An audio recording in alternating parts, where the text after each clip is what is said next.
Welcome back to the Chad Hasty Show on News Talk 95.1 FM and 790 AM KFYO. We get to visit with our good friend Matt Mackowiak, Republican strategist right now here on the Chad Hasty Show. Matt, good morning. How are you? I'm doing great, Chad. Good morning. Thanks for joining us today. Obviously, there's quite a bit in the news. A lot of it's still sad news out of what's going on with in El Paso. And also Dayton. The president, Matt, is scheduled to fly into El Paso. And this, normally this is something a president does, right? Whenever there's sadly, whenever there is a mass shooting, whenever there is a tragedy in a city, the sitting president flies into that city. This has created, some controversy because you've got Beto O'Rourke and I think another El Paso representative who has said that Trump should not show up. To me, that's just playing politics with this whole thing, right? Oh, yeah, no question. I honestly think some of these Democratic elected officials have really crossed the line. Lieutenant Governor Dan Patrick called some of the words that Beto O'Rourke and Cory Booker and others have used over the last 2 or 3 days despicable last night on Fox News. And I think that's right. I mean, I think it's obscene to call President Trump a white supremacist. If you want to make an argument that he's made statements that are racially insensitive at times, either as a candidate or as president, I at least can have that. We can at least have that debate and that discussion. But to call him a white supremacist, which effectively means he's a member of the KKK or akin to a member of the KKK, is absolutely beyond the pale. To have a former member of Congress from El Paso and the current member of Congress from El Paso, Veronica Escobar, both say the president is not welcome to come try to console the families of the victims and thank law enforcement. There's no precedent for this. It's absolutely among the most irresponsible things someone can say. They want to have it both ways, right? They want to say that Trump's words in some way had some, direct role or maybe indirect role, I guess is what Beto said in this shooter taking these actions. There's no evidence for that. He said he wasn't a Republican and wasn't a Democrat. He said he formed his views before Trump was ever on the scene. He said that in a manifesto. So on the one hand, they want to try to, blame Trump. And on the other hand, when he comes out yesterday morning and says it's time for the country to unify to defeat, racism, bigotry, and white supremacy, it's not enough. It's not something that's welcomed. When the New York Times last night published their front page layout, and the headline said something like, Trump calls for unity against racism. The absolute meltdown on Twitter among blue checkmark liberals trying to, pledging to cancel their New York Times subscriptions was a sight to behold. And so I don't know, Chad. I mean, obviously we've all been very, very upset and frustrated with what's happened over the weekend. But to me, in some ways, the political divide in the country, I think, has grown in the last 2 or 3 days. We have not come together. You have, people, you have Massacre Mitch, a Twitter hashtag against Senator Mitch McConnell trending on Twitter now. I mean, this is just absolutely ridiculous, and it's really quite shocking and disgusting. What's the answer to this? I mean, how, other than everybody taking about a 2-week vacation from social media, and maybe that would help. What is the answer to all of this? Because you're right. I mean, it's something where typically we all come together. No one's coming together on this thing. No, and call me old-fashioned, but I generally try to blame the mass murderer for the actions, not some person who is maybe or maybe not connected. I don't know what the answer is. We're look, Congress is in a month-long vacation, and so it's very easy for these members of Congress who've been scattered across the four winds to just pop off and make comments. If they were in session right now, you'd have committee hearings, you'd have legislative meetings. I saw that Senator Lindsey Graham, Republican of South Carolina, announced yesterday that he's cut a deal with Democratic Senator Richard Blumenthal of Connecticut to move forward on a red flag law. I know that was debated in Texas and it was controversial, and certainly there are very real due process concerns. But I thought that was at least a positive step. That the process of legislation is continuing to move forward. So, look, all I can say, Chad, is number one, I think we need to slow down and analyze how these crimes were perpetrated. Right? Were any laws broken? When we looked back at the Charleston church shooter, Dylan Roof, it became clear that the background check system was broken. That he actually went to buy a gun and shouldn't have been allowed to buy a gun based on his history. And so members of both parties came together and they passed perhaps a low-profile bill, but it fixed the NICS background check system. That was a very important accomplishment. Obviously, the president decided to use an executive order to ban bump stocks after Las Vegas, which effectively turned semi-automatic weapons into automatic weapons. Look, these are not massive steps, but they do make the system better. And I'd like to see those kinds of improvements after these two shootings. Again, to me, if the left and if gun grabbers are going to try to use these incidents to try to push their agenda, then we need to ask them the simple question, would the things you're proposing have prevented these attacks or other attacks? They keep talking about universal background checks.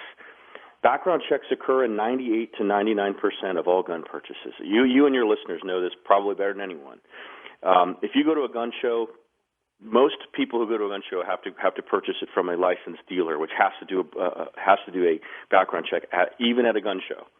The only sales that do not go through background checks are so-called private sales, right? Which might happen when a family member is passing a gun from one family member to another, a grandfather to a grandson. If you want to have, quote, universal background checks, then you have to have National Gun Registry. And I don't know there are very many people. I doubt the polls, on this issue ever ask, do you want to have a National Gun Registry? Right. Because that's the first step to gun confiscation. So some of this stuff is sort of bumper sticker, one-liners.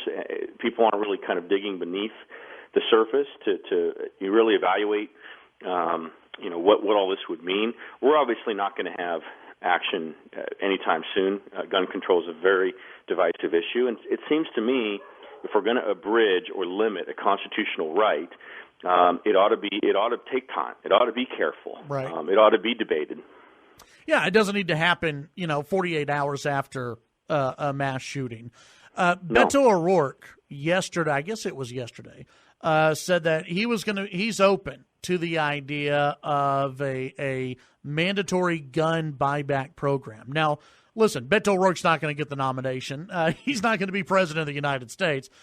However, did he now set up for the next upcoming debate or, subsequent interviews in the next 24 to 48 hours, putting every single Democrat on record as far as mandatory gun buyback programs? Absolutely. And you can imagine someone who bought a gun with the intention of using it to commit a crime is probably not going to voluntarily surrender their weapon. Right. Right. So, listen, I'm not as sort of immediately against a voluntary buyback program. If people want to commit their money to that kind of endeavor, which I don't think makes much difference, that's up to local elected officials. I don't know that I've ever heard of a mandatory gun buyback program. What happens if someone refuses? I mean, then the question is, so you're going to confiscate the gun? Good luck. I mean, we're going to see Waco and Ruby Ridge all over again in some of those circumstances. Right. So, look, I'm not against everything, okay? Let me say that I'm not sure I see much need for high-capacity magazines. I don't see a good purpose for that. If you want to go to a gun club, perhaps, but they ought to be stored there. But from a hunting and from a self-protection standpoint, I'm not sure I see much point to that. Red flag laws, again. Well, you'll get a lot of pushback on that, Matt. I may. But if you think about it, look, I don't want to ban AK-47s and AR-15s. First of all, if you did, there are millions already in circulation. It would create a black market for those guns. They're not going anywhere, so that's not practical. But I just think, if you look at those two shootings, without high-capacity magazines, the damage would have been quite a bit less. So I'm just saying I think that's something that certainly could be looked at. Red flag laws, I don't understand why the Dayton shooter was able to acquire a gun. He'd been kicked out of a school for having a kill list. It would seem to me that would be the kind of thing that should prevent you from being able to purchase a gun legally. So I think part of this is, Democrats always want to pass new laws. They seem to not care very much about whether existing laws are enforced. And I think we need to step back and first ask that question. Matt, let's take a look at one of the other big stories on the political side, and that is these congressional retirements. And I know you've been pretty unhappy about them on social media. You've got, we're up to 4 Republicans in Texas who have decided to retire. Yeah. What is your takeaway from this? Well, yeah, and I'm unhappy because it's a redistricting cycle. I mean, these are not your average congressional retirements. These are happening in the most important cycle of the decade, and if the Democrats take those seats back, they're going to probably lock in those gains for the next 10 years. So it could have really sweeping and massive ramifications for the state politically. Look, as I think I told, I think it was roll call. We knew 6 months ago or 4 months ago there were going to be 8 competitive congressional races in Texas, 2 that are held by Democrats that they took back last cycle, and 6 that are held by Republicans. That number hasn't changed in the last few weeks. Nothing's changed about that. All that's changed is now 3 of those 8 races are going to be open seat races rather than Democratic challenger versus Republican incumbent. Look, could we have stronger candidates in some of those races? Potentially, yeah. But it depends a lot on who runs and how they do and how the primary goes. But generally, incumbents have advantages. They have significant name identification. They have organization. They have an ability to raise money. And those are real advantages. And so ultimately, these races are going to be more expensive. The party's going to have to do more and help these people more directly. And so that there are costs associated with that. You can only spend $1 once in one place. And so there's more competition now for fundraising, for direct support, for party activities to help our nominees. And there's now also more uncertainty about who our nominees will be. And we may even have primary runoffs in some of these races, which would be very, very damaging to our prospects to holding those seats. So, yeah, I did go on a little bit of a Twitter rant the other night just saying, listen, enough with the retirements. I mean, we are jeopardizing, number one, our ability to take the majority back, which is hugely important if you want to see Trump's second term be successful. And then number 2, we're really putting ourselves, behind the 8 ball on redistricting. And I mean, if you don't, if you're worried about Democrats controlling the House, wait till they have a map in Texas that locks in, 3 or 4 more seats. I mean, that is the direction this is headed if we're not careful. I don't think there are going to be any more retirements. I think it's possible one other member that I know of from a safe district could retire. But basically, people now are focused on McCall or John Carter. I don't think those 2 members are going to retire.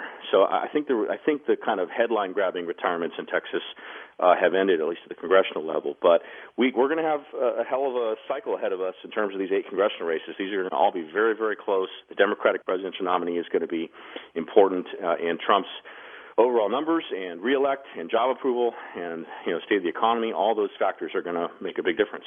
How much have you been keeping up with this Bonin audio tape? I hesitate to call it a scandal, but I guess it is. But this Bonin audio, Michael Quinn, Sullivan, and Power Texans deal, how much have you been keeping up with that?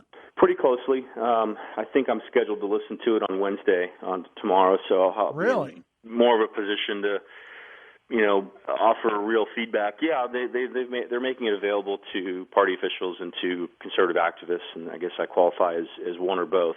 But look, I'm concerned about it.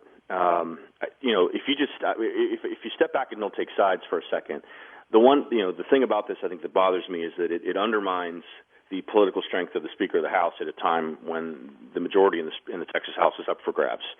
Right, Democrats take a net of 9 seats back. We're going to have a Democratic Speaker for the first time since 2002, and you can imagine, given what I was saying about redistricting, how important that will be for the Democrats. So, this does weaken Speaker Dennis Bonin at least for now. Politically, he's not going to be able to raise as much money. He's not going to be able to help Republican incumbents as much. He's obviously going to be distracted. This is a bit of a crisis communications challenge at the moment. I don't know how it's all going to play out. There's a lot of rumors, a lot of talk swirling. It seems to me, as best I can tell, I would say that Michael Quinn Sullivan sort of set a trap here, and the Speaker decided to kind of walk right into it. He obviously didn't think the meeting was being recorded. He obviously, I think, had a good intention with the meeting. He wanted to try to basically broker some type of truce between that group and between the Republican majority, and I think that was appropriate. Whether it was appropriate to allegedly offer media credentials for targeting specific members and leaving other ones alone. I'll leave to others to decide. But, yeah, this has been pretty divisive in the Texas House, and I don't think the crisis is going away immediately. I think it's going to have to get worked out, and I don't really know how all that's going to work itself out. Matt, there's like in the Dallas Morning News, I think yesterday they published a piece from those who have heard the audio. Some of them have said, well, we don't want the audio released to the public because it would be damaging to everybody and more people involved. Yeah. This is for a party that talks about transparency. Is that appropriate? It's a good question. I mean, I think what's interesting about that is people who, that story was quoting people who've heard the audio, right? And so, the question is, how valuable would it be to put the audio out if one or both of the participants were being crude, being vulgar, insulting people, passing gossip, things like that, right? And what's the real sort of value of that? I think what matters more than sort of that kind of salacious stuff is, was there a list? Did the speaker or the caucus chair, Dustin Burrows, have that list and provide it and have specific names on it? Did they offer media credentials in return for it? And basically, from what we've been able to tell, the three state house members who've listened to it, who've commented on the record, have said that the recording backs up Sullivan's account. And so again, I mean, look, the speaker has a big problem with the 10 members who are supposedly on the list because those he for whatever reason chose that he wanted to target those people, particularly after saying no incumbent should work against another incumbent this cycle. So it goes against his own rule. And now he's got a trust problem, at least with those 10 members, and perhaps with the entire House, because he said, I think in 2 separate letters, he denied these accusations. So there's a trust issue there right now that has to get addressed. And again, it's not a problem you can solve, with immediately. It's going to take some time to rebuild that trust and move past this. But I understand what you're saying about transparency. Sure, on a certain level, I would very much prefer the audio was already out and people can make up their own minds. On the other hand, if they're saying, salacious things that aren't really central to the story, does it really benefit anyone if all that stuff comes out? I don't know. It's a tough call, and I'll be in a different position to weigh in on that once I've listened to the tape. Yeah, and you're doing that tomorrow? Yeah, tomorrow afternoon. Okay, interesting. Matt, tell folks about your newsletter and about your podcast. Yeah, Texas is a big state. I know everybody's missing important news from around the state every day unless you're reading 4 or 5 newspapers. So we created Must Read Texas to try to solve that problem for busy Texas consumers. We take all the news from around the state, put it in one clean, easy-to-read email, and deliver it by 9 a.m. each weekday morning. You can sign up for a free 1-week trial or subscribe at mustreadtexas.com. My podcast is called Mac on Politics with the Washington Times. It's available in the iTunes Store, on Google Play, on Stitcher, and on Spotify. You can listen to the most recent episode with John Solomon of the Hill newspaper, who has been breaking story after story about the origin of the special counsel investigation into the Russian meddling and alleged collusion. He really has just a fascinating perspective, and it's a great conversation you should check out. Great, Matt. Thank you. Appreciate it. Take care.